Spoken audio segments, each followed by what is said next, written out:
President Trump vowing serious retaliation following the death of 2 U.S. soldiers and a civilian interpreter in an ISIS attack in Syria. I can tell you in Syria, there will be a lot of damage done to the people that did it. They got the individual person, but there'll be big damage done.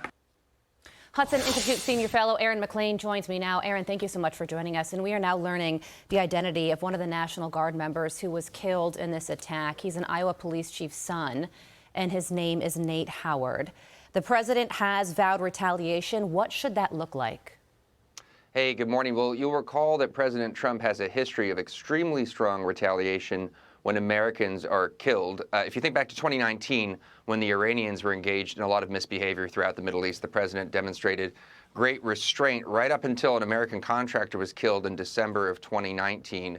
Shortly thereafter, the president ordered the killing of Qasem Soleimani, the overall commander of essentially Iranian terrorism in the region. I suspect that what is being planned over at the Pentagon right now is something designed to achieve a similar level of shock within the ISIS structure. We don't know what that is yet, but again, the president has a history of hitting back hard when American lives are on the line. Yeah, he certainly has. You know, the number of troops, U.S. troops inside Syria was recently reduced, and there are plans to draw down even further. Given the fact that ISIS is still a clear threat in Syria, is that the right move? Well, look, I mean, this attack sadly shows that ISIS remains a threat. Radical Islam, broadly speaking, remains a threat, and the United States has an enduring interest in the suppression of this threat, whether it's in Syria or anywhere else where it can mount to the level where it poses a threat to Americans, either there or especially here. The United States has a variety of interests in this region. Syria itself, by the way, its stability in future is a major question for regional stability, which is an interest of the United States. Syria for years was a platform for attacks and terrorism targeting not only U.S. forces in the region, but also our ally Israel. The Iranian influence in Syria has now radically waned. It's being replaced by Turkish influence. The current regime there, led by al-Qaeda veteran of the Iraq War and the Syrian Civil War, Ahmed Ashara, is essentially in a very close relationship with Turkey. If the United States doesn't maintain a level of influence and leverage there are all kinds of bad things that could happen for the future of Syria. Whether we like it or not, our interests in the region remain. Yeah, and of course this happened inside Syria and a region of the country where the current leadership does not have control of. But how big of a threat is radical Islamic terrorism to the homeland, to the United States right now? You know, I wake up every morning, unfortunately, and wonder if today is going to be the day that something is going to slip through the net. I mean, we have built in the 24 years or so since 9/11 an extraordinarily impressive counterterror regime across multiple administrations. This administration takes it very seriously, but the very nature of the threat is hard to catch. We just saw these horrible events in Australia that we were speaking about earlier on the program. Some 15 dead is the report that I saw. That's a father and son team armed with firearms that are relatively readily available. It does not take much to mount an attack that kills a bunch of people. It would not take much to mount an attack that would kill a bunch of Americans.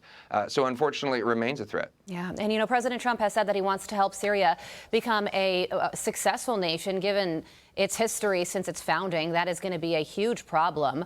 But does a more stable Syria mean a safer United States? Oh, absolutely. First of all, a more stable Syria is a Syria that can handle the problem of radical Islam, which is the one we're discussing most directly this morning. But again, a stable Syria would be a major contribution to the stability of the region. Look, one administration after another has tried to get out of the Middle East from both parties. And at times it can seem difficult to explain what the American interest in a place like Syria is. But a Middle East in flames is a region where America's allies, where important natural resources that are important to us, but especially to our allies, are in peril. It has a way of dragging us back in, whether we want to be there or not. And the president is right to recognize that stability in Syria is an important American interest. The future, I'm particularly worried about the future tension, the future friction points between Israel and Turkey as they approach each other within Syria. That is a major topic that is not getting enough discussion. It's kind of the subtext to a lot of what's going on in that country. Well, from the Middle East to Europe, happening today, Ukrainian President Vladimir Zelensky, Special Envoy Steve Witkoff, and Jared Kushner, along with delegations from the United States and Ukraine, are going to meet again following an over 5-hour meeting yesterday. We talk about these meetings a lot. How significant is this one?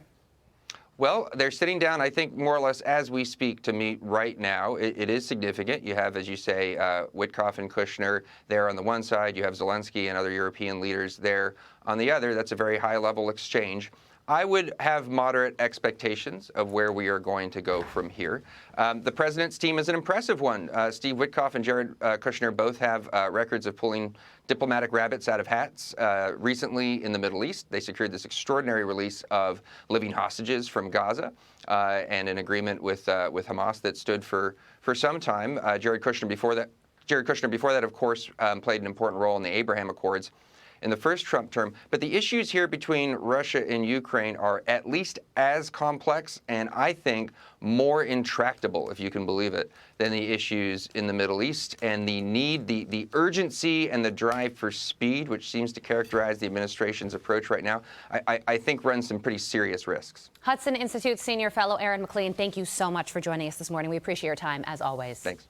I'm Steve Doocy. I'm Brian Kilmeade. And I'm Ainsley Earhart. And click here to subscribe to the Fox News YouTube page to catch our hottest interviews and most compelling analysis.